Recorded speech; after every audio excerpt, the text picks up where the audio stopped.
Hello and welcome. Take a deep breath. Whether you're listening to this on your morning commute, during a workout, or in a quiet moment at the end of the day, I want you to know that you are in the right place at the right time. You've taken the first and often the hardest step toward a future with more clarity, confidence, and control. We're about to embark on a journey together, a journey into the world of personal finance. Disclaimer: the information presented is for informational purposes only and is not professional financial, investment, or tax advice. All investments involve risk and may result in partial or total loss. You should always conduct your own research and consult with a qualified financial professional before making any financial decisions. By viewing this video, you agree not to hold the creator liable for any loss or damage arising from your use of the information provided. Now I know what you might be thinking. Finance. Isn't that for Wall Street experts in expensive suits? Isn't it all about complicated charts and numbers I'll never understand? For years, many of us have been led to believe that managing money is a complex, intimidating subject, best left to professionals. But I'm here to tell you that this couldn't be further from the truth. At its core, financial literacy isn't about becoming a stock market genius overnight. It's not about memorizing complex formulas or predicting the next big economic shift. It's simply about understanding. It's about learning the language of money so you can make informed and empowered decisions that align with your personal goals and values. Think of it like learning to drive a car. You don't need to be a mechanical engineer to be a good driver. You just need to understand the rules of the road, how to operate the vehicle safely, and where you want to go. Your finances are the vehicle, and financial literacy is your driver's license. It gives you the freedom to navigate your life's journey on your own terms. In this series, we will explore 5 simple, actionable steps to dramatically improve your financial literacy. But before we dive into the how, it's crucial to understand the why. Why is this so important, right here, right now? Look around you. We live in a world of constant financial noise. We're bombarded with ads telling us to buy now and pay later. We see social media feeds filled with lifestyles that seem impossibly lavish. We hear conflicting news about inflation, interest rates, and the economy. Without a solid foundation of financial knowledge, navigating this landscape can feel like trying to find your way through a thick fog.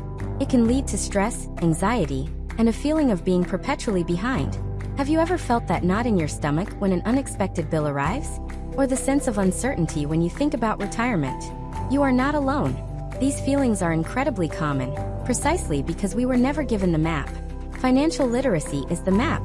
It's the compass that helps you distinguish between good advice and a bad sales pitch. It's the toolkit that allows you to build a stable foundation for your life, brick by brick. When you are financially literate, you don't just see a paycheck. You see a tool for building the life you want. You don't just see debt. You see a challenge with a clear path to resolution. You don't just see the future. You see an opportunity you can actively plan for. So, what exactly is financial literacy?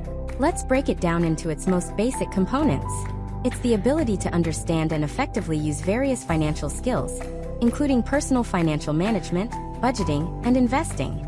It's about knowing the difference between an asset, which puts money in your pocket, and a liability, which takes money out. It's about understanding the incredible power of compound interest, how your money can actually make more money for you over time. It's about recognizing the risks and rewards associated with different types of debt, from a student loan to a credit card balance. It's about having the confidence to ask the right questions. When you're offered a car loan, do you know how to look beyond the monthly payment and understand the total cost of borrowing?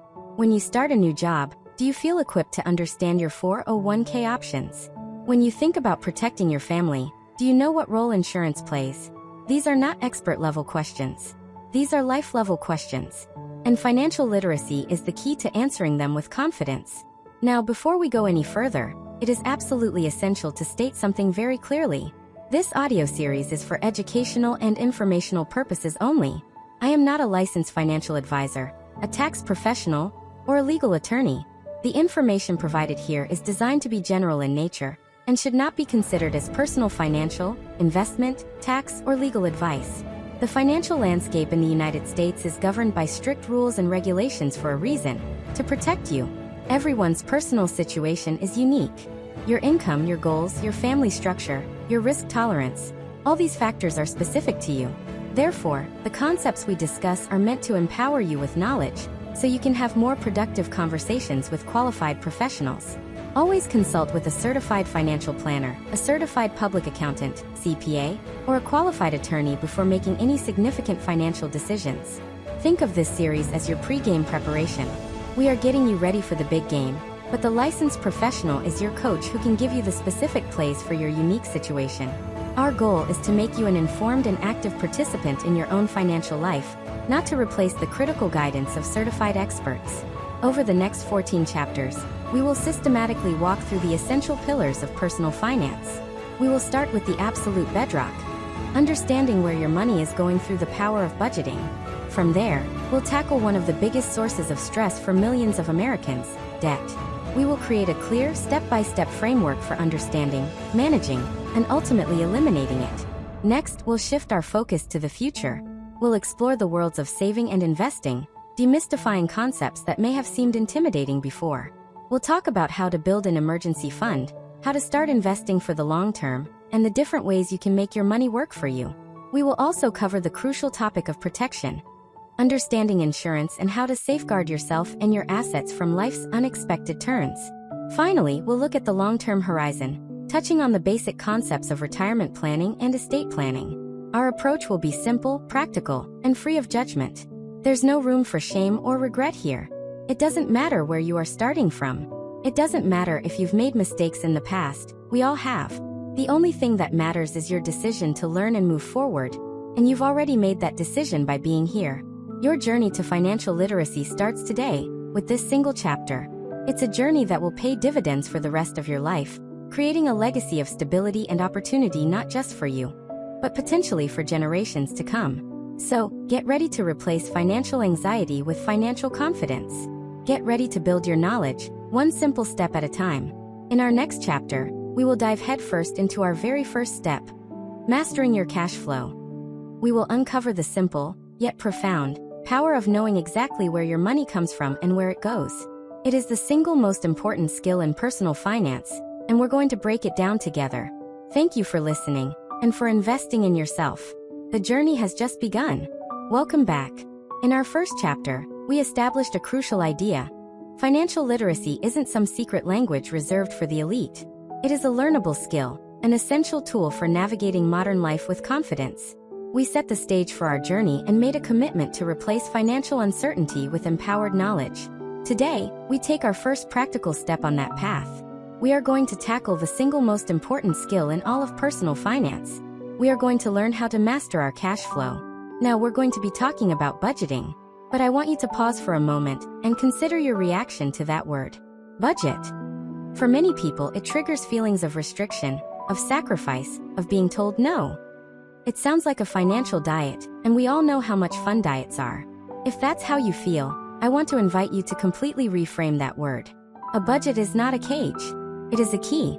It is not about limiting your freedom, it's about creating it.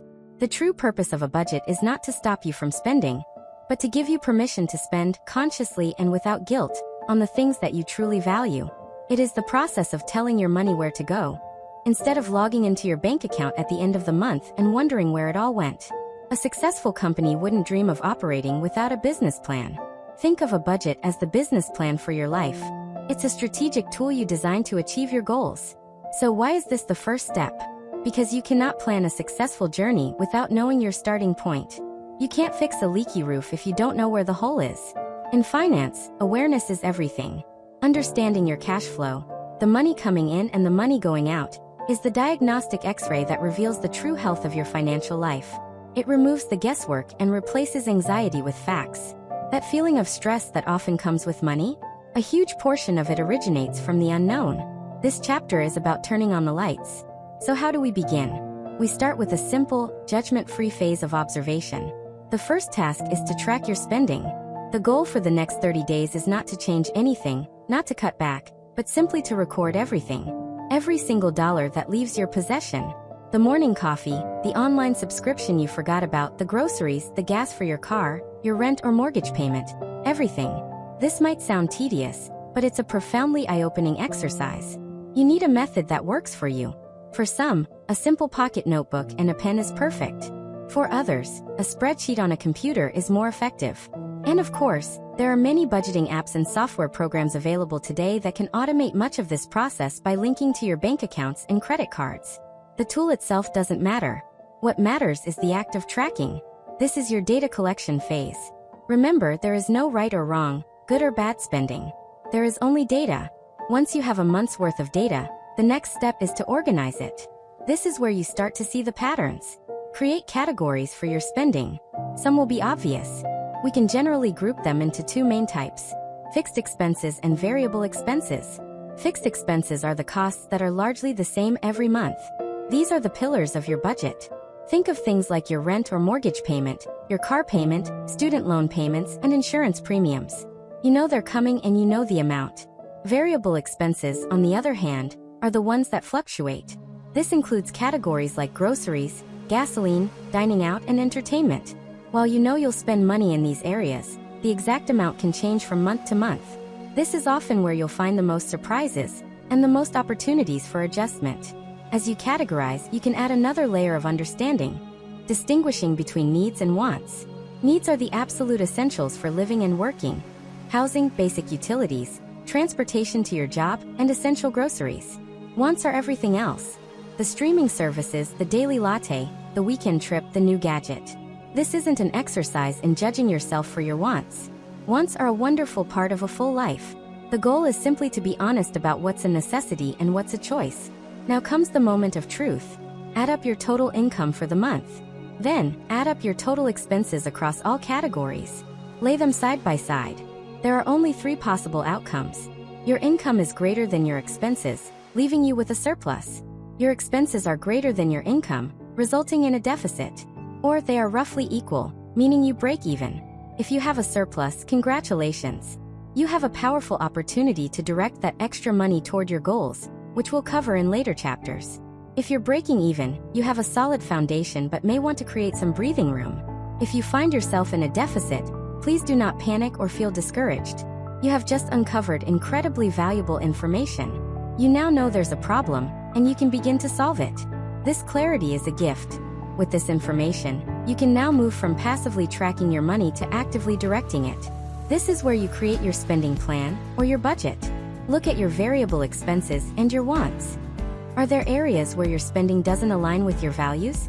Maybe you discovered you're spending a significant amount on lunches out, when you'd actually rather save that money for a vacation. Your budget allows you to make that conscious choice. A popular conceptual framework that many people find helpful is the 50/30/20 guideline. Please note, this is simply an educational model, not a strict rule to be followed. It's a starting point for thinking about how to allocate your money. In this model, the idea is to allocate about 50% of your after-tax income to your needs. This covers your fixed costs like housing, utilities, and transportation. Approximately 30% is allocated to your wants, like entertainment, hobbies, and dining out. The remaining 20% is directed towards savings and debt repayment. This is the portion that actively builds your future financial security. Again, this is just a guideline.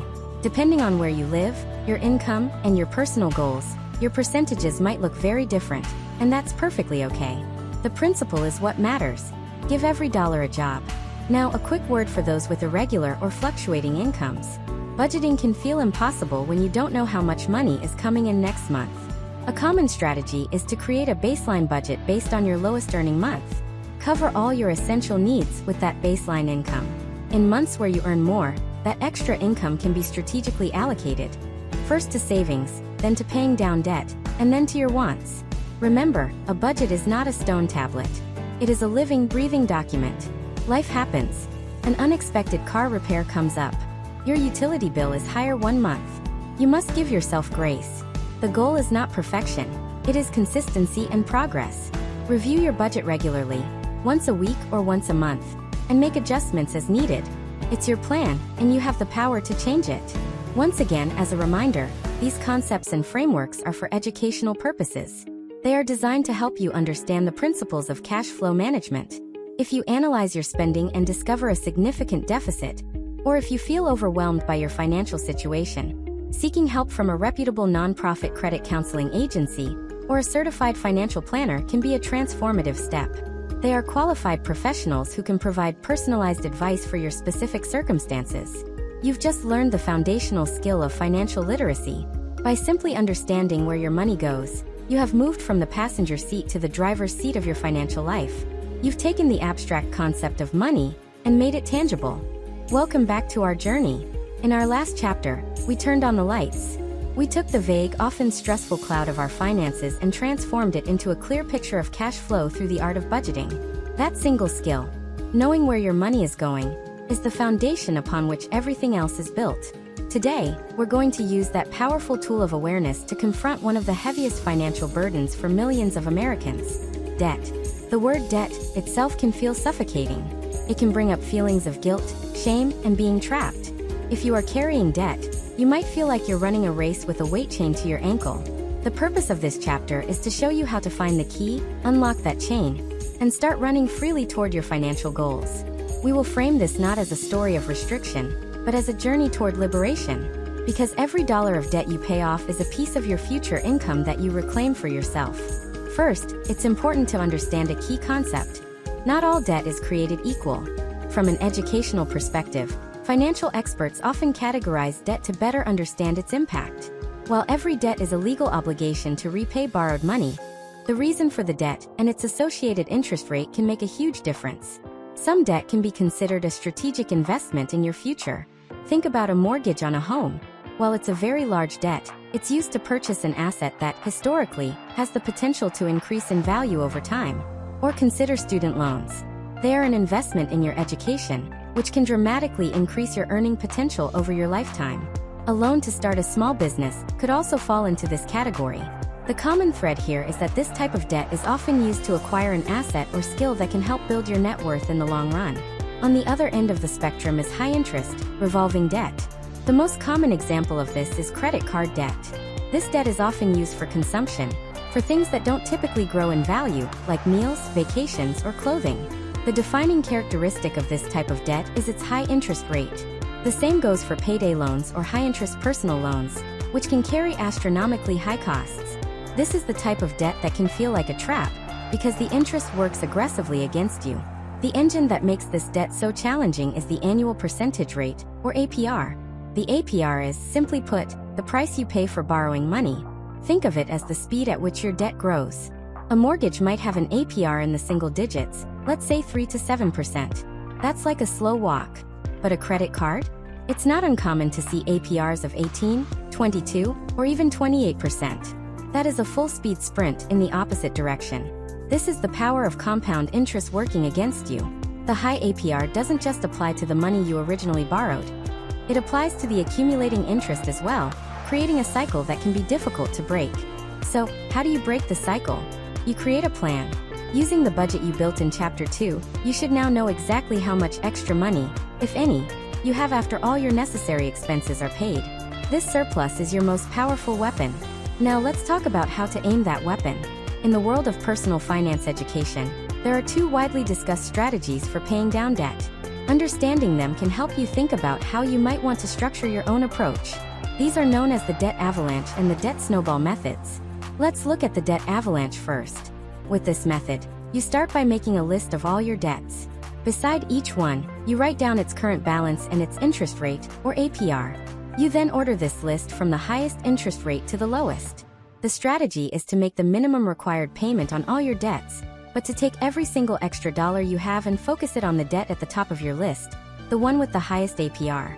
Once that debt is completely paid off, you take all the money you were paying on it, both the minimum payment and the extra, and you roll that into the payment for the debt with the next highest interest rate.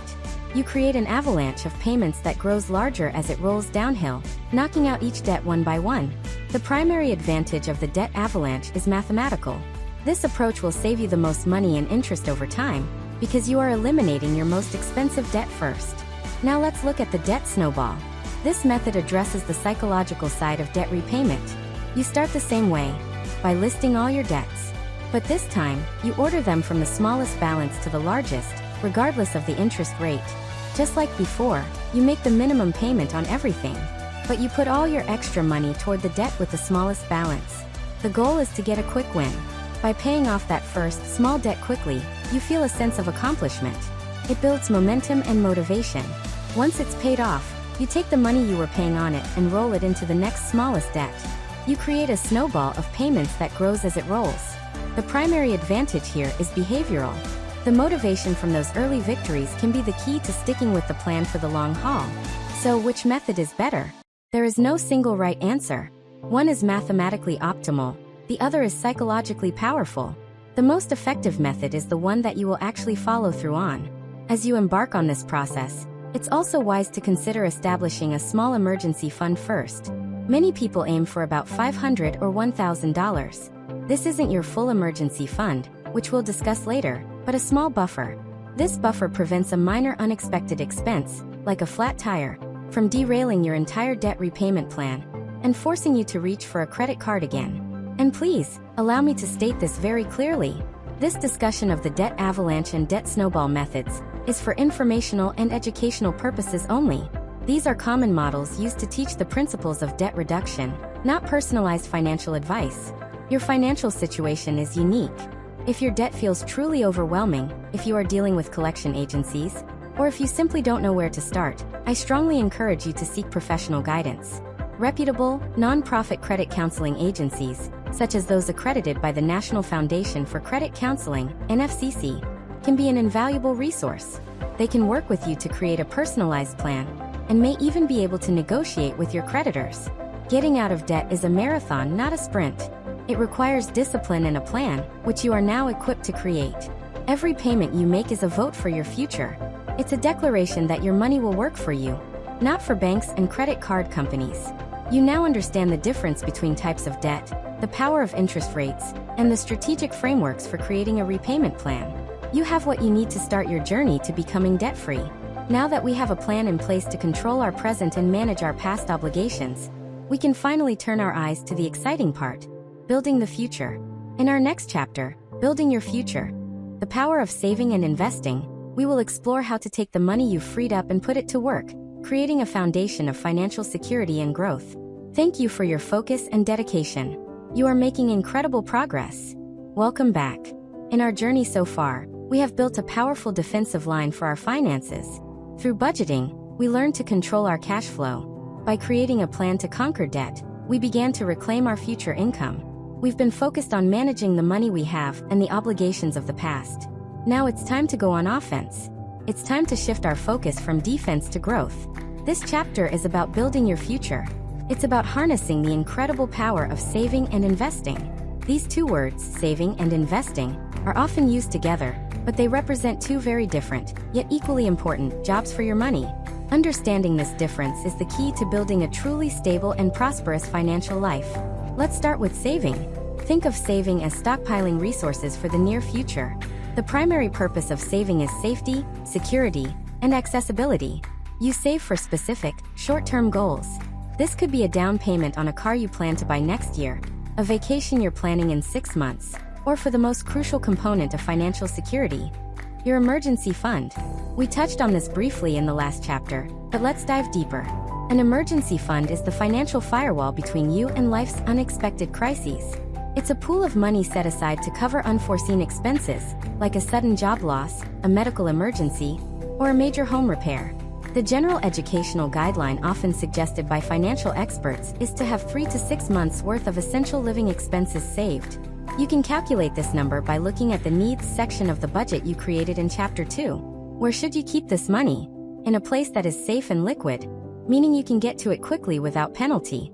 A high-yield savings account is a very common choice for this purpose because it's federally insured up to the current limits, and it's separate from your daily checking account, which makes you less tempted to spend it. Saving is your financial safety net. Now let's talk about investing. If saving is about security, investing is about growth. Investing is the process of using your money to buy assets that have the potential to increase in value over time. While your savings account is designed to protect the value of your money, investing is designed to make your money work for you, creating more money. Why is this so important? Because of a powerful force called inflation. Inflation is the rate at which the general cost of goods and services rises, and subsequently, the purchasing power of your money falls. If you hide a $100 bill under your mattress today, in 10 years, that same $100 bill will buy you significantly less than it does now. Money in a standard savings account barely keeps pace with inflation, if at all. Investing gives you the opportunity to outpace inflation and build real wealth over the long term. The engine that drives this growth is one of the most powerful concepts in all of finance: compound interest or compounding returns. Albert Einstein is often quoted as having called it the eighth wonder of the world. Simply put, it's the process of your earnings generating their own earnings. It's your money making money. Let's imagine a simple, hypothetical example for illustrative purposes only. If you invest a sum of money and it earns a return, next year, you'll be earning a return not just on your original investment, but on the return you earned last year as well. Over time, this effect can be staggering. It's like a small snowball at the top of a very long hill. As it rolls, it picks up more snow, getting bigger and bigger at an ever-increasing rate. The two most important ingredients for compounding are time and consistency. The earlier you start investing, the more time your money has to grow. Now, this potential for greater reward comes with a critical counterpart: risk. This is the single most important distinction between saving and investing. Money in an insured savings account is protected. The value of investments, however, can go down as well as up. There is no guarantee of growth. This is why financial education emphasizes that you should only invest money that you won't need for at least 5 years, or ideally much longer. This long time horizon gives your investments time to recover from the inevitable downturns that all markets experience. So, how does one begin to invest? For educational purposes, let's briefly touch on some of the common building blocks of investing in the United States. Again, this is not a recommendation, but an overview of common concepts. One common asset type is stocks, also known as equities. When you buy a stock, you are buying a small piece of ownership in a publicly traded company. If that company does well and grows, the value of your share may increase. Another common asset is a bond. When you buy a bond, you are essentially lending money to a government or a corporation. In return, they agree to pay you back your principal, plus interest payments, over a set period. Bonds are generally considered to be less risky than stocks. For most people just starting, investing in individual stocks or bonds can be complex. That's why many people utilize investment vehicles like mutual funds or exchange-traded funds, commonly known as ETFs. Think of these as baskets that hold a wide variety of different investments. A single fund might hold hundreds or even thousands of different stocks or bonds. This provides instant diversification, which is the crucial principle of not putting all your eggs in one basket. These investments are often held within special types of accounts that can offer tax advantages, such as a 401k through an employer, or an individual retirement account, known as an IRA, that you can open on your own. Now, it is absolutely essential to pause and state this clearly. The world of investing is complex and regulated for your protection. This information is for educational purposes only and is not investment, legal, or tax advice. It is a high-level overview of concepts, not a guide for action. Before making any investment decisions, it is critically important to speak with a qualified and licensed financial professional, such as a certified financial planner or a registered investment advisor. They are legally and ethically bound to provide advice that is in your best interest, based on your personal financial situation, your goals, and your tolerance for risk. You have now learned the fundamental difference between saving and investing. Saving protects you for the short term, while investing builds your wealth for the long term. You've been introduced to the foundational concepts of the emergency fund, compound interest, risk, and diversification. With this knowledge, you are ready to think strategically about your financial future. In our next chapter, we'll delve deeper into one of the most important financial goals for most Americans: planning for retirement, securing your golden years. We will explore the common types of retirement accounts in more detail and discuss the principles of long-term planning. Thank you for your continued commitment. You are building the framework for a secure and prosperous future. Hello and welcome back. Over the last 4 chapters, we have laid a remarkable foundation. We've organized our present by mastering our cash flow, confronted our past by creating a plan for debt, and started building our future through the power of saving and investing. Today, we focus on the ultimate long-term goal for which all this hard work is preparing us: retirement. For many, the word retirement might seem like a distant, hazy concept, something to worry about decades from now. But the single most powerful ingredient in successful retirement planning is time. The sooner you understand the principles and start taking action, even on a very small scale, the more you put the incredible force of compound growth on your side.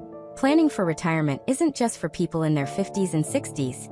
Disclaimer: the information presented is for informational purposes only and is not professional financial, investment, or tax advice.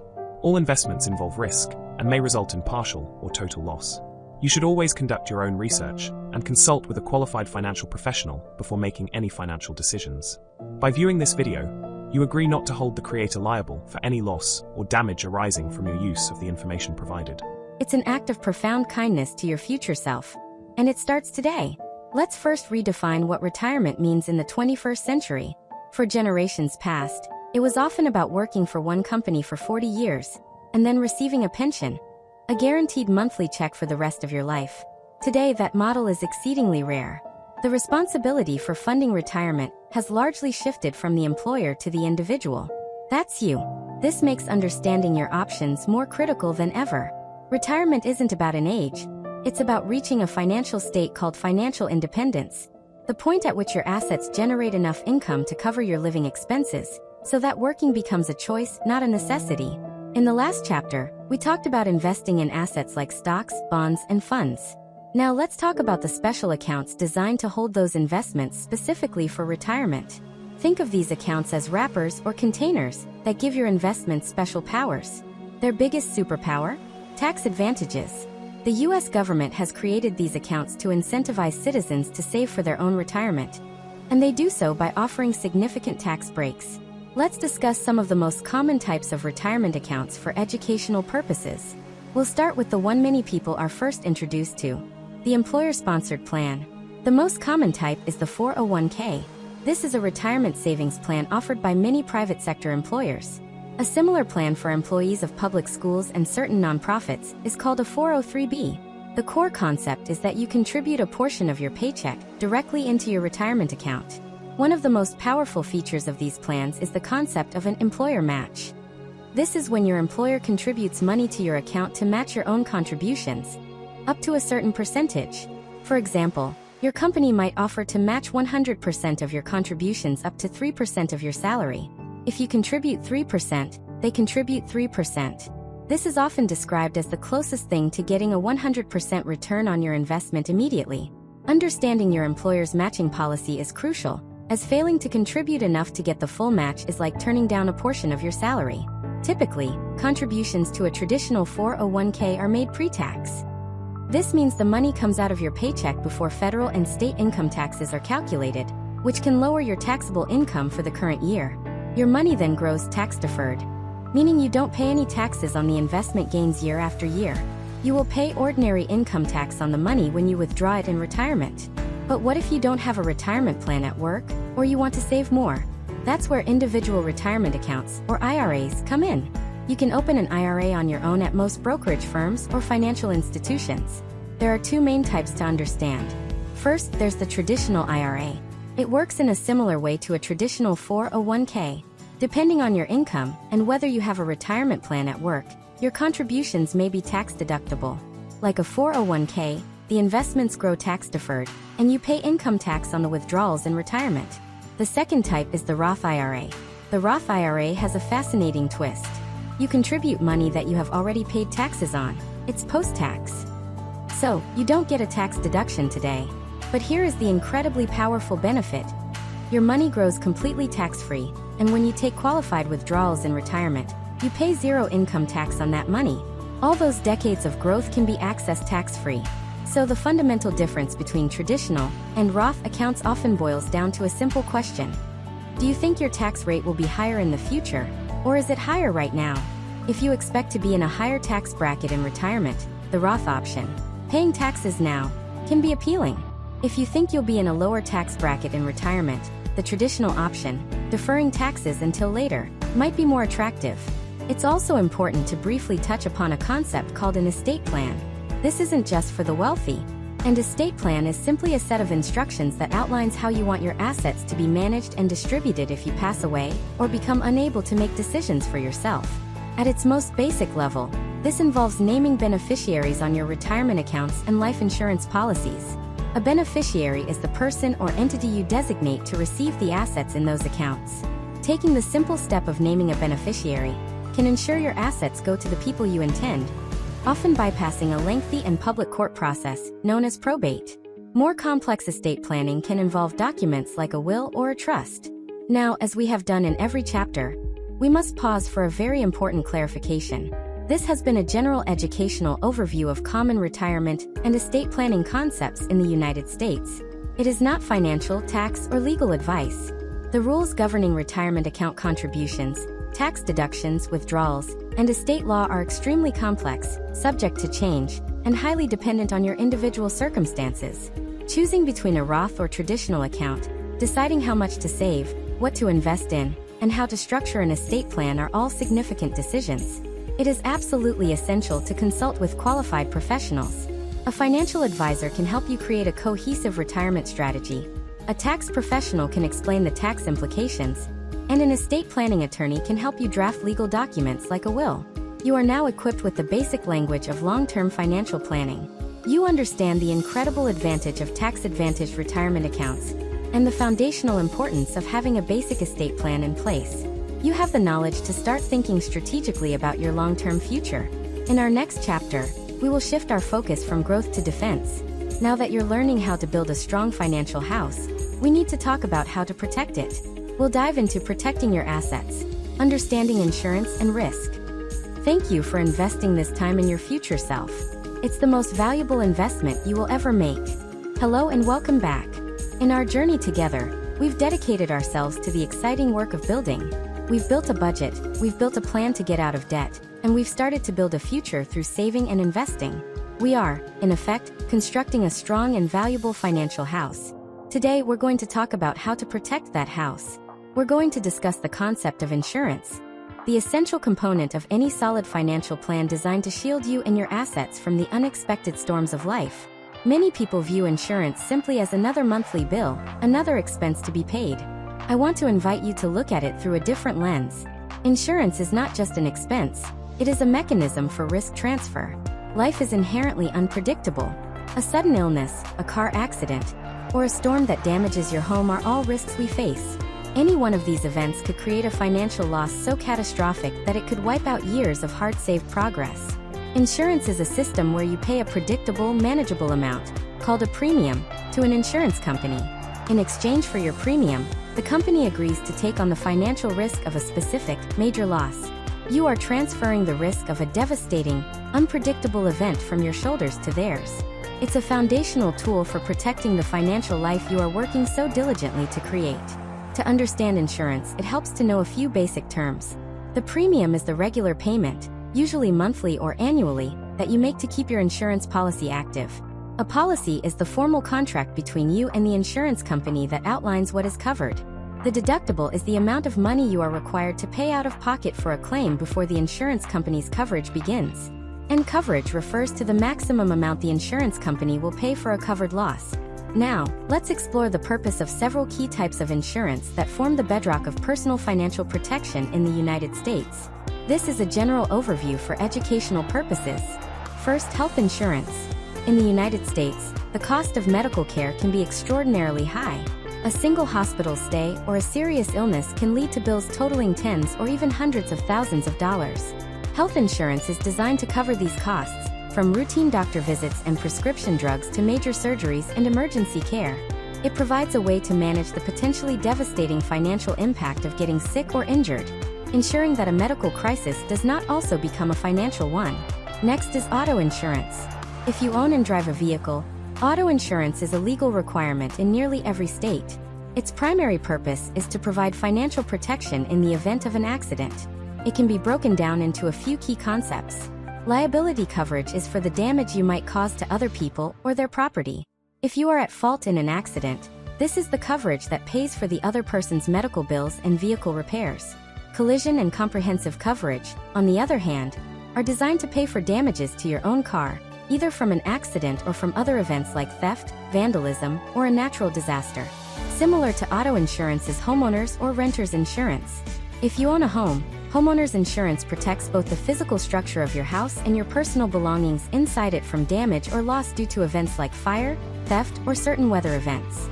If you rent, renters insurance doesn't cover the building, but it does protect your personal possessions.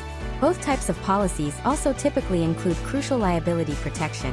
This means if someone is accidentally injured on your property, the policy can help cover their medical expenses, protecting you from a potentially costly lawsuit. Let's now discuss life insurance. The purpose of life insurance is straightforward: to provide a tax-free sum of money, known as a death benefit, to your designated beneficiaries when you pass away. This is not a tool for you, it's a tool for the people you leave behind. It is designed to replace your income and help your loved ones, like a spouse or children, maintain their standard of living, pay off a mortgage, or fund college education in your absence. For educational purposes, there are two fundamental concepts. Term life insurance provides coverage for a specific period, such as 20 or 30 years, and is generally the most affordable option. Permanent life insurance, such as whole life, provides coverage for your entire lifetime, and includes a savings component called a cash value, which makes it more complex and typically more expensive. Finally, there's a type of insurance that is often overlooked but is critically important: disability insurance. Many people insure their life, their car, and their home, but they forget to insure their single greatest asset: their ability to earn an income. Disability insurance is essentially paycheck insurance. If you become sick or injured and are unable to work for an extended period, this insurance will replace a portion of your monthly income. This can provide the financial stability needed to continue paying your bills and funding your goals while you recover. Now, we must have our most important disclaimer of this chapter.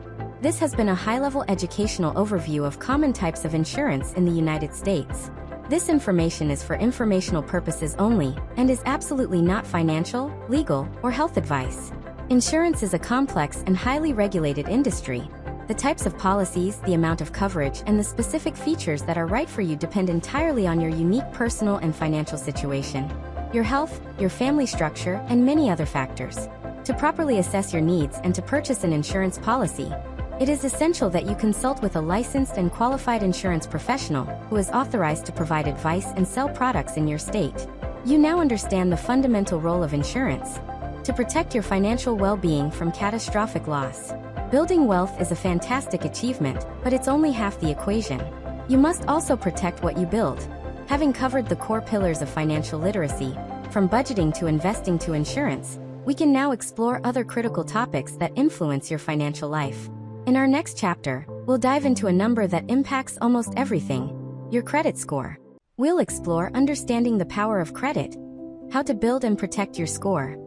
Thank you for your dedication to protecting your financial future. It's a vital step on the path to true peace of mind. Hello and welcome back. So far on our journey, we've explored the core actions you can take to manage your financial life: budgeting, saving, investing, and insuring. Today, we're going to talk about a powerful 3-digit number that quietly influences almost all of those activities.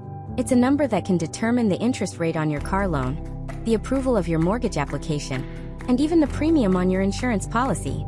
We're talking about your credit score. For many, the credit score feels like a mysterious grade on our financial report card, handed down by unseen judges.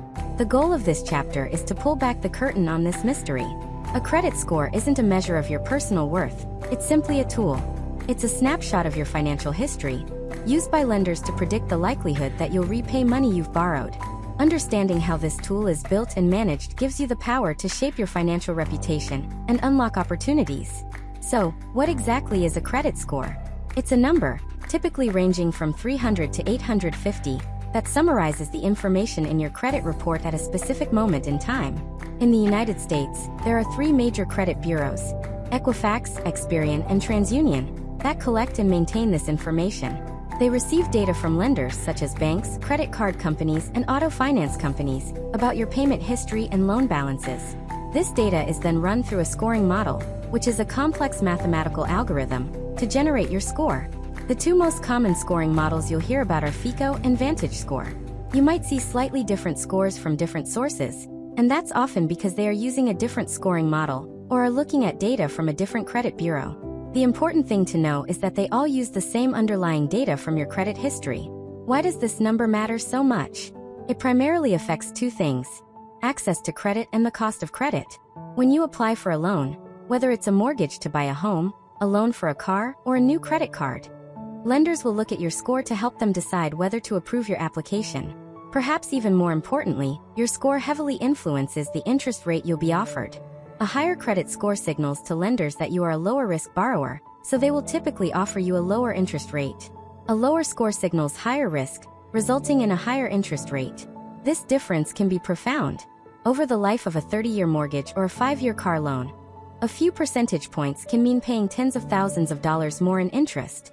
Your credit score also has an impact beyond lending. Landlords often use it to screen potential tenants, and in many states, insurance companies may use information from your credit history as a factor in setting your premiums. So, how is this all-important number calculated? While the exact formulas are proprietary, the scoring models are transparent about the key factors that matter most.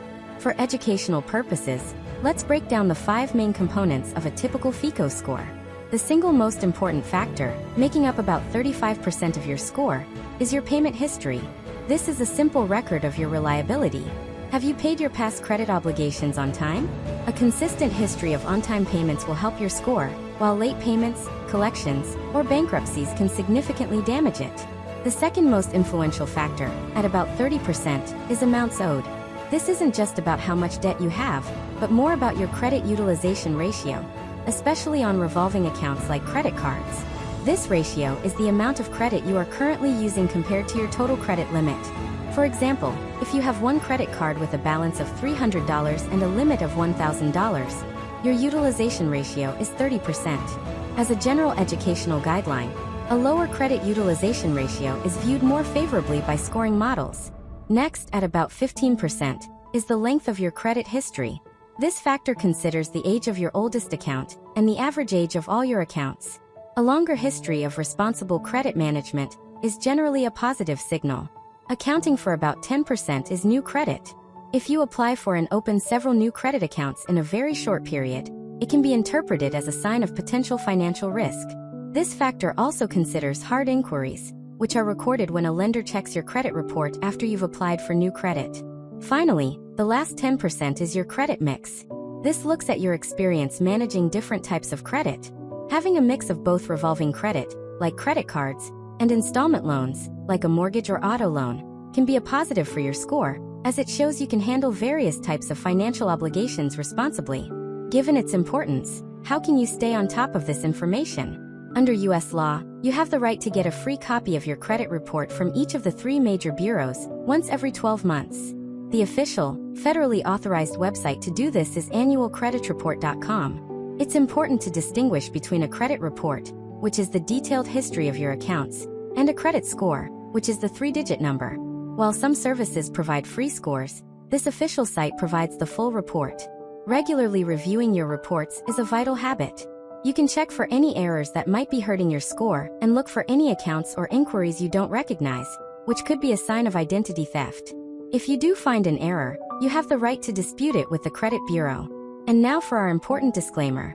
This chapter has provided a general educational overview of how credit scores and reports function in the United States, based on publicly available information. It is not financial or legal advice. The credit industry is governed by specific federal laws, like the Fair Credit Reporting Act, FCRA. If you are struggling with credit issues or find significant errors on your report, you may consider seeking assistance from a reputable, nonprofit credit counseling organization. For specific legal questions regarding your rights, it is best to consult with a qualified attorney. You now understand that your credit score is not a random, mysterious number. It is a dynamic score based on a handful of clear factors that you can influence over time through consistent, responsible financial habits. In our next chapter, we're going to take a step back from the numbers and look at the powerful force that drives all of our decisions: our own minds. We'll explore the psychology of money, understanding your financial habits. Thank you for taking the time to understand your financial reputation. It's a key step in becoming a more empowered consumer. Hello and welcome back to our shared journey toward financial literacy. Over the past 7 chapters, we have covered the nuts and bolts of personal finance. We've talked about budgeting, debt, investing, insurance, and credit. On paper, the formula seems simple. Spend less than you earn, save and invest the difference, and protect yourself from risk. And yet, if it were that easy, we would all be financial masters. The reality is that managing money is often less about spreadsheets and more about what's going on inside our own heads. Today, we're taking a step back from the numbers to explore the most powerful and often invisible force in our financial lives: our own psychology. We're going to talk about the behavioral side of money, the hidden scripts, emotional triggers, and mental shortcuts that drive our financial decisions. Understanding this is the key to bridging the gap between what we know we should do and what we actually do. Our relationship with money begins long before we receive our first paycheck. It's shaped by our childhood, the way our parents talked or didn't talk about money, our cultural background, and our personal experiences with both hardship and success. These experiences combine to form our money mindset, or money script, a set of deeply ingrained, often unconscious beliefs about how money works. For educational purposes, these mindsets are sometimes discussed in terms of a scarcity mindset versus an abundance mindset. A scarcity mindset is rooted in the belief that there is never enough. This can lead to a constant fear of running out, which might cause someone to hoard money and be afraid to invest, or paradoxically, to spend impulsively out of a feeling that they might as well enjoy it now before it disappears. An abundance mindset, on the other hand, is rooted in the belief that there are always opportunities for growth. This can lead to more optimistic and proactive behaviors, like investing for the future and seeing money as a tool for creating possibilities. There is no judgment here. The goal is simply to become aware of your own default settings. Beyond our personal history, we are all human, and our brains come with certain built-in tendencies, or biases, that can make rational financial decision-making a challenge. Let's explore a few of the most common concepts from the field of behavioral finance. First is present bias, also known as the desire for instant gratification. Our brains are wired to value a reward today much more highly than a larger reward in the distant future. This is why it can feel so much better to spend $50 on a nice meal out tonight than it does to invest that same $50 into a retirement account. Even though we intellectually know it could be worth hundreds of dollars in the future, the immediate pleasure is tangible, while the future reward is abstract. Next is the powerful bias known as loss aversion. Psychologically, the pain of losing a dollar feels roughly twice as intense as the pleasure of gaining a dollar.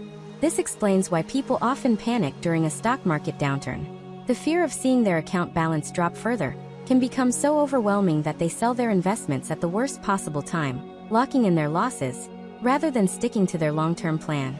Then there's confirmation bias. This is our tendency to seek out and pay attention to information that confirms what we already believe, while ignoring information that challenges our views. If someone is convinced that a certain investment is a sure thing, they will eagerly read articles and watch videos that support that belief, while dismissing any warnings or negative data as irrelevant noise. This can create a dangerous echo chamber for our financial decisions. Finally, let's consider overconfidence bias. This is the tendency to be overly optimistic about our own abilities. In finance, this often appears as the belief that we can consistently outperform the market by picking the right stocks or timing the market's ups and downs. While not impossible, extensive data shows that this is incredibly difficult to do over the long term, even for highly paid professionals. Overconfidence can lead people to take on far more risk than is appropriate for their situation. So, if our brains are wired with these biases, what can we do? The first step is awareness. Simply knowing that these tendencies exist can help you spot them in your own thinking. Beyond that, a key strategy is to create systems that bypass your in-the-moment emotions. One of the most effective techniques is automation. You can counteract present bias by setting up automatic transfers from your checking account to your savings and investment accounts every single payday. This concept, often called paying yourself first, ensures that your future goals are funded before you even have the chance to spend that money on something else. You are putting your long-term plan on autopilot. Another helpful idea is to create a cooling-off period for large non-essential purchases. If you feel a strong impulse to buy something, make a rule for yourself to wait 24 or even 48 hours. Often, after that time has passed, the intense emotional urge will have faded, allowing you to make a more rational decision about whether the purchase truly aligns with your values and your budget. And now for our disclaimer. This chapter has provided a general overview of concepts from psychology and behavioral finance for educational purposes only.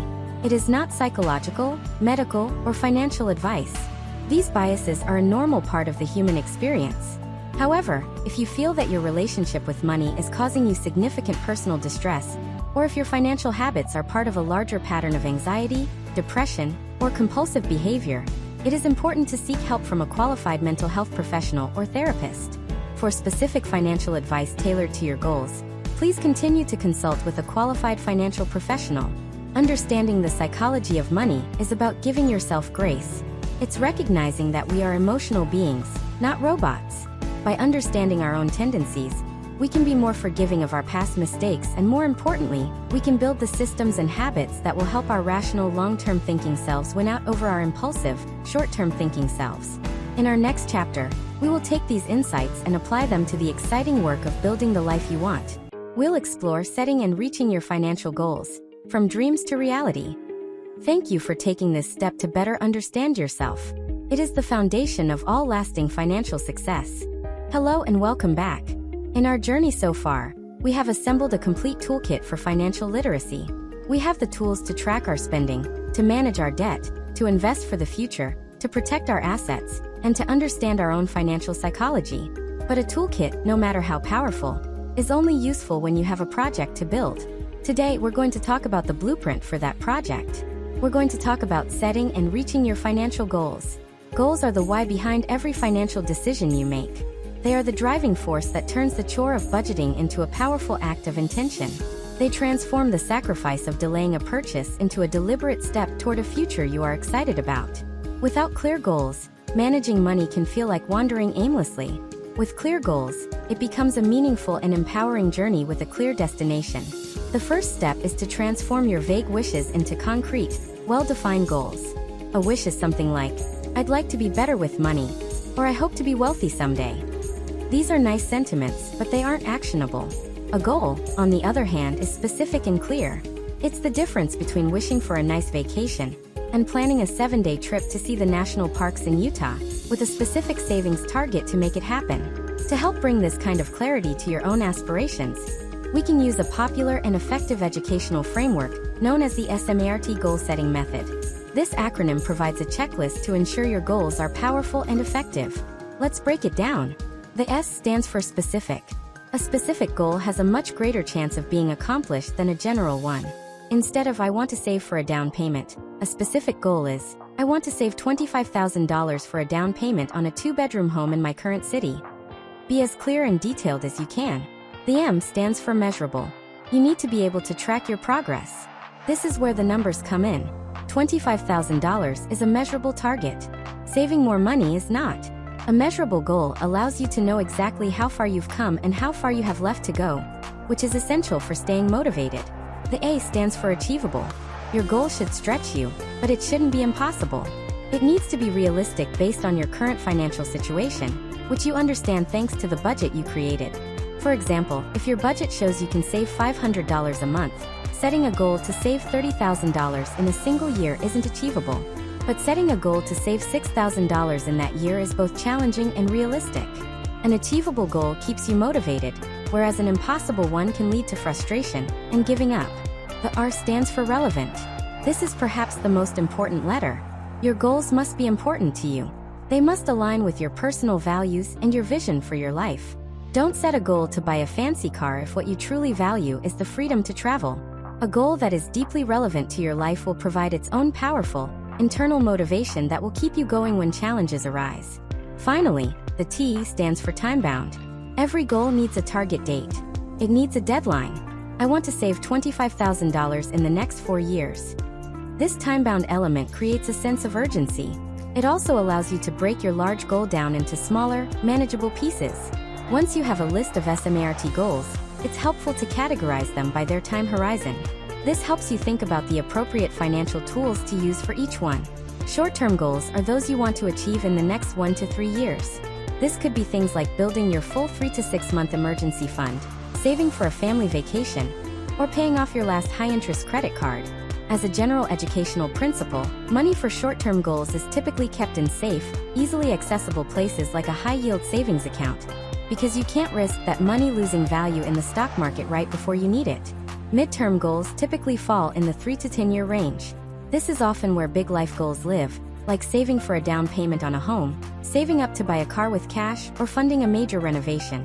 The financial strategy for these goals can be more varied, sometimes involving a mix of saving and more conservative investments, depending on the specific timeline. Long-term goals are those that are more than 10 years away. The most common long-term goal for almost everyone is retirement. It could also include saving for a child's college education. Because you have a very long time horizon, these goals are often pursued through investing, as it gives your money the maximum amount of time to benefit from the power of compound growth, and to ride out the inevitable ups and downs of the market. Once you've defined and categorized your goals, the final step is to break them down into action. Let's take our goal. Save $25,000 for a down payment in 4 years. For years is 48 months. Disclaimer. The information presented is for informational purposes only and is not professional financial, investment, or tax advice. All investments involve risk and may result in partial or total loss. You should always conduct your own research and consult with a qualified financial professional before making any financial decisions.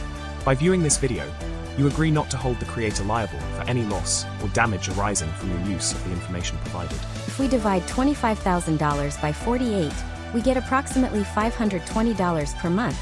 Suddenly, that massive, intimidating goal has been transformed into a clear, concrete monthly action.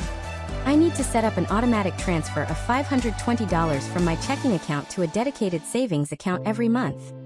This makes the goal feel real, achievable, and integrates it directly into your monthly budget. And now for our important disclaimer. This chapter has presented the SMART framework and other concepts as educational tools to help you think about and structure your financial goals. This is not financial advice. The specific goals you choose, the timeline for achieving them, and the financial products or investment strategies you might use are deeply personal decisions. We strongly recommend discussing your financial goals with a qualified financial planner who can help you create a personalized roadmap based on your unique circumstances and risk tolerance. Goals are the bridge between the life you have and the life you want. They provide purpose for your financial plan. By taking the time to define them clearly, you are no longer just saving money. You are building a future. In our next chapter, we will discuss how to apply our financial knowledge during times of change. We'll explore navigating major financial life events. Thank you for your commitment to turning your dreams into reality. Hello and welcome back. Over the last 9 chapters, we have carefully built a solid, stable financial foundation. You've learned how to create a budget, plan for your goals, and protect what you're building. Think of this as the sturdy, well-designed house for your financial life. But life itself is not static. It is a journey filled with milestones and transitions. These major life events are like seasons that change the landscape around your financial house. Today's chapter is about navigating these changes. We'll explore some of the most common life events and, more importantly, the financial questions and considerations they bring to the surface. The goal is not to provide a map with a single route, but to highlight the key intersections where it's wise to pause, review your plan, and make sure it's still aligned with your new reality. Let's start with a common early milestone: graduating and starting your first significant job. This is an exciting time of newfound income and independence. It's also a critical moment to set your financial trajectory. The first thing to do is understand your new paycheck. You'll see your gross pay, which is your full salary, and your net pay, which is what you actually take home after deductions for things like federal and state taxes, Social Security, and Medicare. Your new job will also likely come with a benefits package. This is your first major financial decision point. You may be asked to choose a health insurance plan and decide how much to contribute to a 401k. This is the moment to recall what we learned about retirement accounts. A key question to ask is, does my employer offer a 401k match? And if so, how much do I need to contribute to get the full match? Finally, if you have student loans, the grace period may be ending. You'll need to incorporate that new monthly loan payment into the budget you're building with your new income. Another major life event is getting married or entering a committed partnership. Combining 2 lives means combining 2 financial worlds. This is a time for open and honest communication. It's an opportunity to discuss your individual financial histories, your attitudes about spending and saving, your existing debts, and your personal goals. You and your partner will need to decide how you want to manage your day-to-day finances. For educational purposes, there are 3 common approaches couples take. Some choose to merge everything into joint accounts. Others prefer to keep their finances completely separate. Many find a hybrid model works best, using a joint account for shared household expenses while maintaining individual accounts for personal spending. There is no single right way. The best approach is the one you both agree on. This is also a critical time to update the beneficiaries on your retirement accounts, life insurance policies, and other assets. Legally, your marital status also changes how you file your taxes, so it's a natural point to learn about tax filing statuses like married filing jointly. A third joyous and financially significant event is having a child or expanding your family. A new family member brings new expenses that will need to be incorporated into your budget, from diapers and formula in the short term to the significant cost of childcare. Your insurance needs will also change dramatically. You'll need to add your child to your health insurance policy. This is also the moment when many people revisit life and disability insurance. Recalling our chapter on protection, The purpose of these policies is to protect your dependents financially if you are no longer able to provide for them. Long-term goals also shift. You may decide to start saving for your child's future education.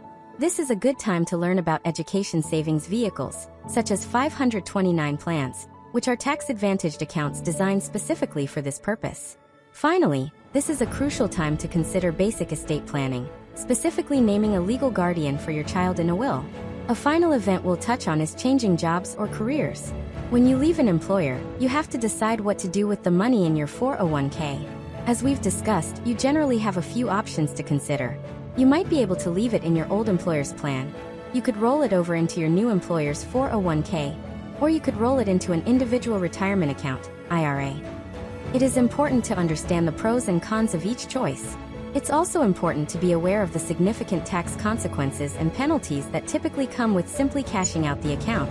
A job change is also a great time to lean on your emergency fund if there's a gap between paychecks, and to evaluate your new compensation package holistically, looking not just at the salary, but at the entire benefits package. Now, we must state our important disclaimer for this chapter. This has been a general overview of financial considerations during common life events. It is for informational and educational purposes only and does not constitute financial, legal, or tax advice. Every individual and family situation is unique. Life events have significant and complex financial and legal implications. We strongly urge you to consult with the appropriate qualified professionals, such as a certified financial planner, a tax advisor, an insurance agent, and an attorney, to receive personalized advice tailored to your specific circumstances before making any decisions.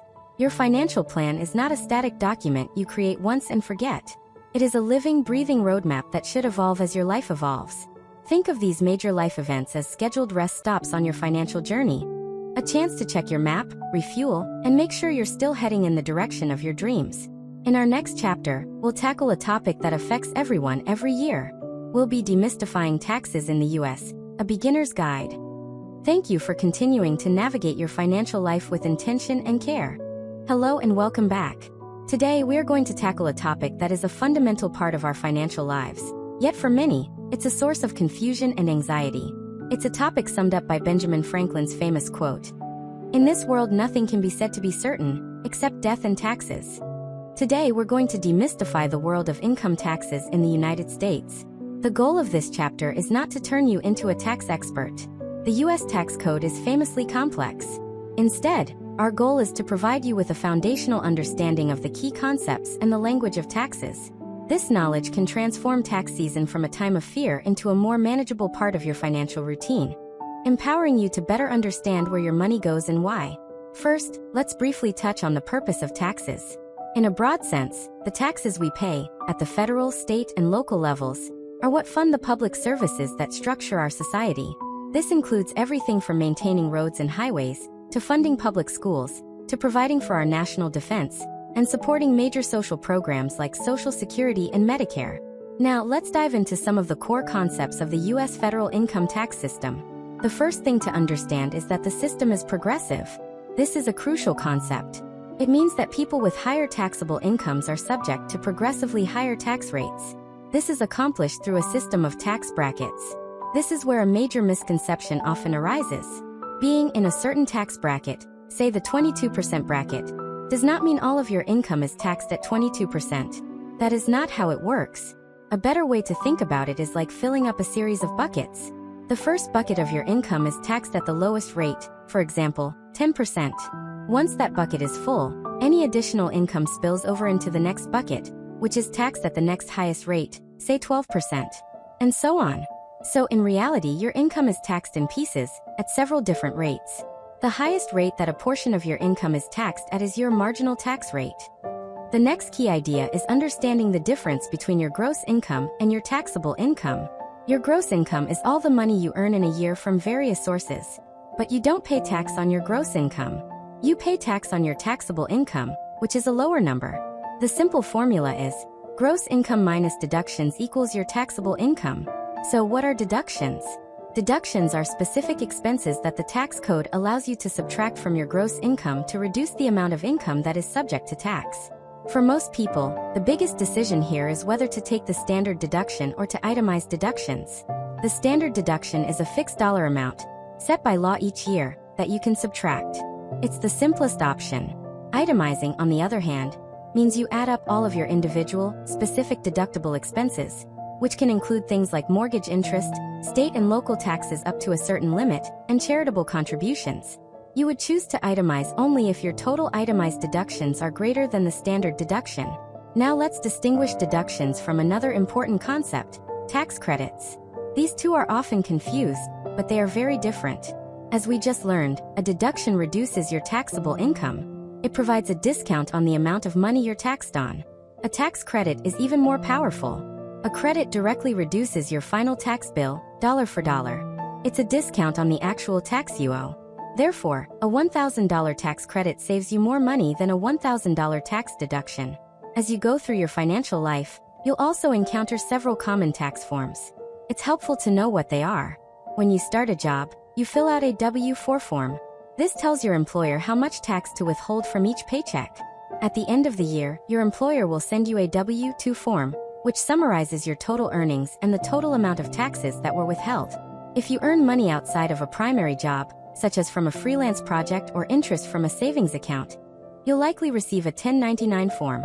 Finally, the Form 1040 is the primary document that individuals use to file their annual federal income tax return. Now we have reached the most critical point of this chapter, our mandatory disclaimer. This has been a highly simplified, general overview of the United States income tax system, presented for educational purposes only. It is not, under any circumstances, to be considered tax advice or legal advice. The U.S. tax code is incredibly complex, is subject to frequent changes by Congress, and its rules are highly dependent on your specific personal and financial situation. Filing your taxes incorrectly can result in audits, penalties, and interest. We strongly and unequivocally urge you to consult with a qualified tax professional, such as a certified public accountant, CPA, or an enrolled agent, or to use reputable tax software for personalized advice and assistance with preparing and filing your taxes. Taxes are a complex but unavoidable part of our financial lives. By understanding the basic building blocks, progressive brackets, deductions, credits, and the path from gross to taxable income, you are better equipped to understand your own financial picture and to ask smarter questions. In our next chapter, we will shift our focus to the other side of the financial equation: growing your income, strategies for career and financial advancement. Thank you for your commitment to understanding this important, and often intimidating, subject. Hello and welcome back. For the majority of our journey together, we have focused on the art of financial defense, mastering our budget, managing debt, and protecting our assets. We've learned how to be responsible stewards of the money we have. Today, we shift our focus to the other side of the equation. We're going on offense. This chapter is about growing your income. While managing your expenses is a crucial skill, there's a natural limit to how much you can cut. You can only reduce your spending so much. Growing your income, on the other hand, is a skill with theoretically unlimited potential. A higher income is the fuel that can accelerate every single one of your financial goals, allowing you to pay off debt faster, save more aggressively, and build wealth more quickly. So let's explore some educational concepts for financial and career advancement. For most people, the primary engine of income is their main job or career. Maximizing this engine is the first and most logical step. It begins with a simple but powerful idea. Strive to become invaluable in your current role. This goes beyond simply doing what's in your job description. It's about developing a reputation for reliability, taking initiative on new projects, actively looking for solutions to problems, and understanding how your specific contributions help your team and the company achieve their larger goals. When you are seen as a vital part of the organization's success, you build the foundation for future opportunities. With that foundation in place, you can then approach the important skill of negotiation. Let's first talk about negotiating a raise. This isn't about simply asking for more money. It's about building a case for why you have earned more money. Before you ever schedule a meeting, do your homework. Keep a running log of your accomplishments. Did you lead a project that increased sales? Did you create a new process that saved the company time or money? Wherever possible, quantify these achievements with numbers. Next, research the market rate for your position. Websites like Glassdoor, PayScale, and the Bureau of Labor Statistics can provide general salary benchmarks for your role, industry, and geographic location. Armed with this data and your list of accomplishments, you can enter the conversation with confidence, focused on the value you bring to the company. Often, the largest increases in salary come from changing jobs. When negotiating a new job offer, remember to evaluate the total compensation package, not just the base salary. Consider the value of health insurance benefits, the employer's 401k match, bonus potential, and paid time off. Beyond your current role, a powerful long-term strategy is a commitment to continuous learning. Think of this as investing in your single greatest asset, yourself. Proactively developing new skills that are in high demand in your industry can dramatically increase your value. This could mean earning a professional certification, taking online courses to learn a new software, or even pursuing an advanced degree. The world of work is constantly evolving. Those who evolve with it are the ones who are rewarded. Now let's explore the concept of creating additional income streams, often called side hustles. This isn't about working yourself to exhaustion. It's about building resilience and opportunity. Having more than one source of income can provide a powerful safety net. If you lose your main job, another stream of income can help bridge the gap. It can also provide extra cash to accelerate your debt payoff or investment goals. For educational purposes, we can think of side hustles in a few different categories. One is to leverage your existing professional skills. For example, a writer could take on freelance editing projects on the weekend. A web developer could build websites for small businesses in their spare time. Another category is participating in the gig economy. Services for ride-sharing, food delivery, or completing tasks offer a flexible way to earn money in your spare time. You can also turn a hobby into a business. Do you love woodworking, painting, or knitting? Online marketplaces like Etsy have made it possible for artisans to sell their goods to a global audience. Perhaps you're passionate about a particular topic. You could explore starting a blog, a podcast, or a YouTube channel. Finally, the sharing economy allows you to earn money from assets you already own, such as renting out a spare room in your home, or your car when you're not using it. Now, there is a very important consideration for any income earned outside of a traditional W-2 job: taxes. When you are an employee, your employer withholds taxes from your paycheck. When you earn money as an independent contractor or from a side business, that does not happen. You are responsible for setting aside a portion of that income to pay your own taxes, which includes both income tax and self-employment taxes for Social Security and Medicare. Finally, we must include our important disclaimer. This chapter has provided a general overview of common strategies and concepts for career advancement and income growth, for educational purposes only. It is not career, business, or financial advice. We do not endorse any specific job or side business. The success of any career or business venture depends on a multitude of personal and market factors, and is not guaranteed. Furthermore, all additional income has tax implications. It is essential that you consult with a qualified tax professional to understand your obligations, and with a career coach or mentor for personalized career guidance. Your income is not a fixed number. It is a dynamic part of your financial life that you can influence through proactive effort, strategic planning, and a commitment to your own growth. By focusing on increasing your income, you are opening the door to a new level of financial freedom. In our next chapter, we will explore the rapidly changing world of financial technology. We'll discuss fintech in your wallet, navigating the new world of digital finance. Thank you for your commitment to taking control of both sides of your financial equation. Hello and welcome back. In today's chapter, we're going to explore a force that has fundamentally reshaped nearly every aspect of our lives: technology. From how we shop to how we connect with one another, the digital revolution has changed our world, and our wallets are no exception. We are going to dive into the world of fintech, a simple term for a powerful idea: financial technology. For generations, managing money meant trips to a physical bank branch, writing paper checks, and speaking with someone face-to-face. Fintech has changed that paradigm, placing a suite of powerful financial tools directly into the palm of your hand, through your smartphone. The goal of this chapter is to provide a balanced, educational overview of this new landscape. We'll explore the types of tools available, their potential benefits, and just as importantly, the risks and responsibilities that come with them. So, what kinds of tools are we talking about? Let's explore some of the major categories in the fintech world. First, we have digital banking and payments. This includes online-only banks, sometimes called neobanks, which often have lower overhead costs than traditional banks and may pass those savings on to customers in the form of lower fees or higher interest rates on savings accounts. This category also includes the peer-to-peer, or P2P, payment apps that many of us now use. These apps allow you to send money to a friend or pay a small business instantly, without ever handling cash. The primary benefit here is clear: speed and convenience. Next are budgeting and financial aggregation apps. These tools are the digital evolution of the budgeting principles we discussed in Chapter 2. They allow you to securely connect your various financial accounts, your checking and savings, your credit cards, your car loan, your mortgage, your investment accounts, all into one single dashboard.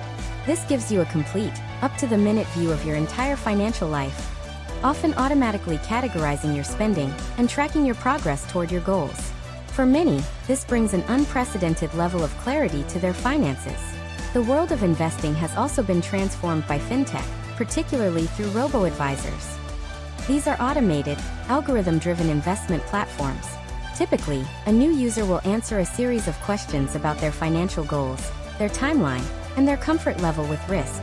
The platform's technology then uses that information to build and manage a diversified investment portfolio for them. Because they are automated, robo-advisors often have very low management fees and low minimum investment amounts, making them a very accessible entry point for beginner investors. We must also touch on a newer, and much discussed, area of fintech: cryptocurrency. For educational purposes, a cryptocurrency like Bitcoin is a decentralized digital currency, meaning it is not controlled by any central bank or government. It is built on a technology called blockchain. It's important to understand that cryptocurrencies are a very new, highly speculative, and extremely volatile asset class. While they have generated high returns for some, they carry an immense amount of risk, and their value can drop just as dramatically as it can rise. With all these powerful new tools, it is crucial that we navigate this world with awareness. Let's talk about the risks and responsibilities.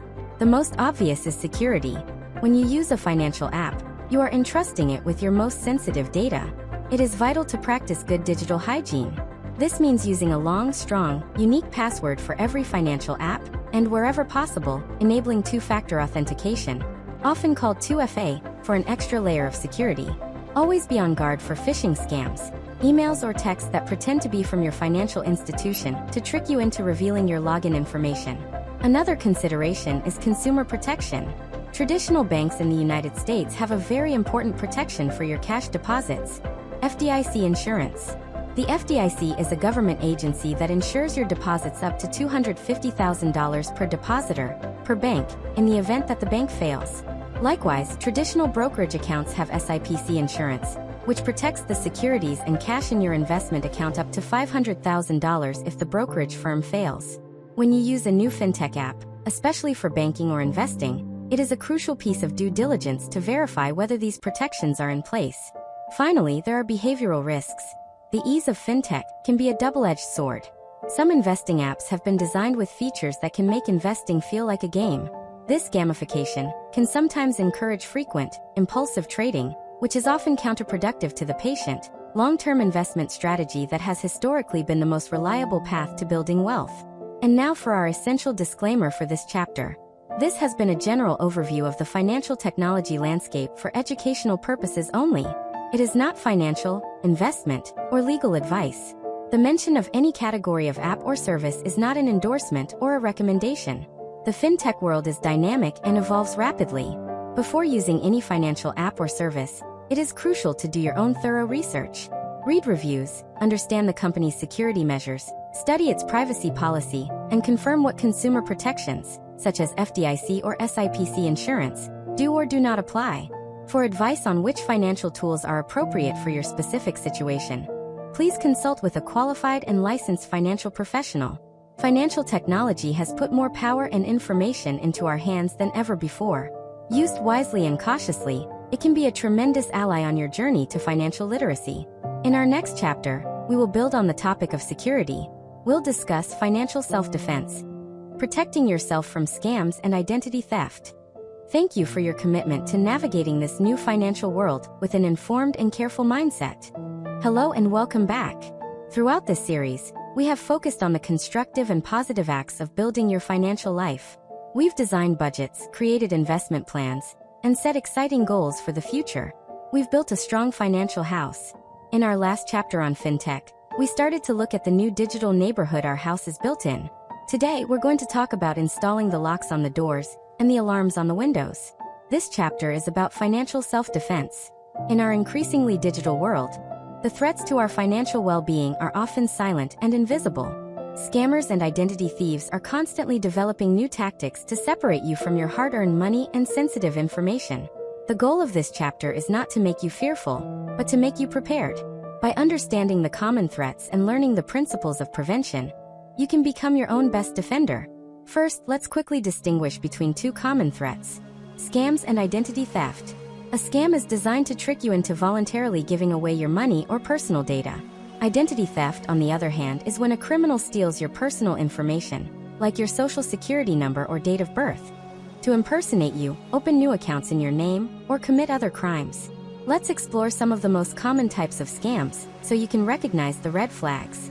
One of the most prevalent is the phishing scam. This comes in the form of an email, a text message, or even a social media message that looks like it's from a legitimate company you trust, like your bank, a streaming service, or a major online retailer. The message will try to create a sense of urgency, claiming your account has been compromised or your payment has been declined. The goal is to get you to click on a malicious link and enter your username and password on a fake website, giving them your credentials. Red flags include generic greetings like "Dear valued customer," spelling and grammar mistakes, and an urgent call to action. Another category is the imposter scam. This is when a criminal pretends to be someone in a position of authority or trust. They might call you claiming to be from the IRS, threatening you with arrest if you don't immediately pay a supposed tax debt. They might pretend to be from tech support, claiming your computer has a virus that they need to fix by gaining remote access. A particularly cruel version is the grandparent scam, where they pretend to be a grandchild in trouble and in desperate need of money. The biggest red flag for these scams is the payment method they demand. Scammers often ask for payment via gift cards, wire transfers, or cryptocurrency because these methods are difficult to trace and nearly impossible to reverse. Remember, a government agency like the IRS will never call you to threaten you and demand immediate payment with a gift card. Finally, be wary of investment scams. These prey on our desire to build wealth quickly. They promise high, or even guaranteed, returns with little to no risk. This is a massive red flag. In the world of legitimate investing, higher potential returns always come with higher risk.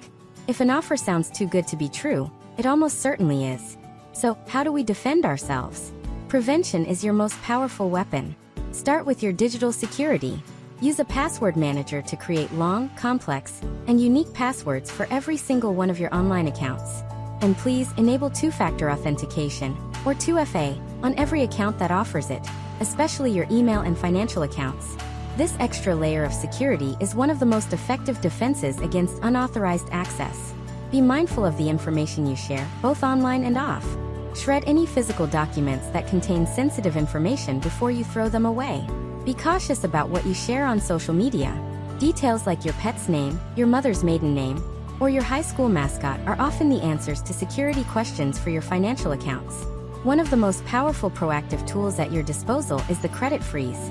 You have the right to place a freeze on your credit files with each of the 3 major bureaus, Equifax, Experian, and TransUnion, for free. A credit freeze restricts access to your credit report, which means identity thieves cannot open new lines of credit in your name, even if they have your social security number. You can temporarily lift the freeze whenever you need to apply for credit yourself. If you do become a victim, it's important to act quickly. The Federal Trade Commission, or FTC, is the nation's primary consumer protection agency, and they have created official resources to help. If you've lost money to a scam, you should report it at reportfraud.ftc.gov. For identity theft, the centralized resource is identitytheft.gov. This government website will guide you through a personalized recovery plan, which includes steps like contacting your financial institutions, filing a police report, and placing freezes on your credit. Now for our essential disclaimer. This chapter has provided a general overview of common financial scams and identity theft, along with preventative strategies, for educational purposes only. It is not legal or financial advice. The tactics used by criminals are constantly evolving. The resources mentioned from the FTC are official U.S. government resources designed to help consumers.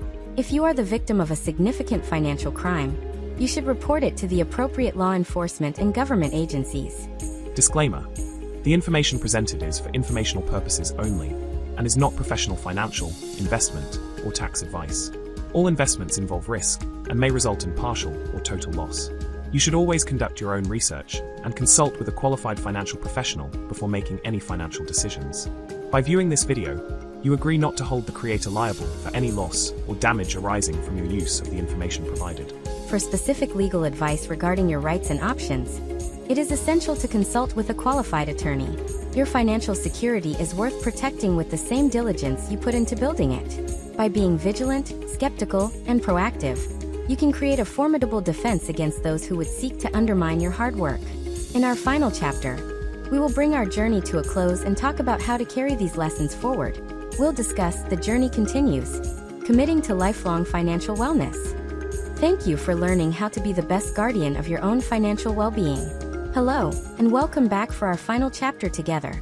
If you have followed this series from the beginning, I want to start by sincerely congratulating you. You have invested something far more valuable than money. You have invested your time and your attention in yourself and your future. You have taken a deliberate and powerful step toward a life of greater financial clarity, confidence, and control. Our goal over these 15 chapters was never to provide you with all the answers. The world of finance is too vast and too personal for that. Instead, our goal was to provide you with a foundation, a toolkit, and a new way of thinking. We aim to demystify the language of money so that you could become an active, empowered participant in your own financial life. This chapter isn't an ending. It is a commencement. It is the beginning of your lifelong journey of financial wellness. Let's take a moment to look back at the ground we've covered. We began by establishing the most fundamental habit, awareness. Through the art of budgeting, you learned how to shine a light on your finances, to track your cash flow, and to create a conscious spending plan that aligns your money with your values. With that awareness, you learned to act with intention. You explored strategies for confronting and reducing debt, turning it from a source of stress into a manageable challenge. You learned how to transform vague wishes into concrete, SMART goals, creating a clear blueprint for the future you want to build. We then turned our focus to growth. You now understand the critical difference between saving for short-term security and investing for long-term wealth. You've been introduced to the incredible power of compound interest, the engine that can build your future, and the importance of a long-term perspective. Of course, a strong financial house is not complete without protection. You learned about the role of insurance as a tool to transfer catastrophic risk, and you explored the world of financial self-defense, learning how to protect yourself from the modern threats of scams and identity theft. And perhaps most importantly, we explored the crucial role of mindset. You learned that personal finance is more about behavior than it is about math. By understanding the psychological biases that affect us all, you are now better equipped to create systems that help you make rational choices for your long-term benefit. All of these pieces come together to create something called financial wellness. This is a concept that goes far beyond the numbers in your bank account. Financial wellness is the state of feeling secure and in control. It's having the ability to cover your daily expenses without stress. It's having a financial cushion to absorb an unexpected shock, like a car repair or a medical bill. It's being on track to meet your life goals. And ultimately, it's having the financial freedom to make choices that allow you to live a life you truly enjoy. Financial wellness is not a destination you arrive at one day. It is a continuous journey of learning and adapting. So how do you carry these lessons forward? You do it by creating a system. Consider scheduling a regular financial checkup for yourself, perhaps once a quarter or once a year. This is a dedicated time to review your budget, check your progress toward your goals, look at your investment statements, and review your insurance coverages to make sure they still fit your life. Commit to being a lifelong learner. The financial world will continue to change. New technologies will emerge and laws will be updated. Cultivate a habit of curiosity. Read books on personal finance. Listen to reputable podcasts. Follow trusted news sources. You don't need to become an expert, but staying informed will help you continue to make smart decisions. And finally, remember one of the most important themes of this entire series: knowing when to ask for professional help. It is a sign of wisdom, not weakness, to consult with a qualified professional when you face a major life event or a complex decision. As we conclude, we want to offer one final and most important reminder. This entire audio series has been produced for informational and educational purposes only. The information and concepts discussed are general in nature and are not, and should not be considered as personal financial, investment, legal, tax, or health advice. The financial landscape is complex and governed by strict regulations to protect you. Always consult with appropriately credentialed and licensed professionals who can provide advice tailored to your unique personal situation before making any significant financial decisions. Your financial future is your responsibility, And seeking professional guidance is a key part of managing that responsibility wisely. You now have the foundation. You have the tools. You understand the principles. You are fully capable of building a secure and prosperous future, one intentional decision at a time. The power to shape your financial life is, and always has been, in your hands. Thank you for joining us on this journey. We wish you the very best as you continue on your path to lifelong financial wellness. The journey has just begun. Disclaimer: the information presented is for informational purposes only and is not professional financial, investment, or tax advice. All investments involve risk and may result in partial or total loss. You should always conduct your own research and consult with a qualified financial professional before making any financial decisions. By viewing this video, you agree not to hold the creator liable for any loss or damage arising from your use of the information provided.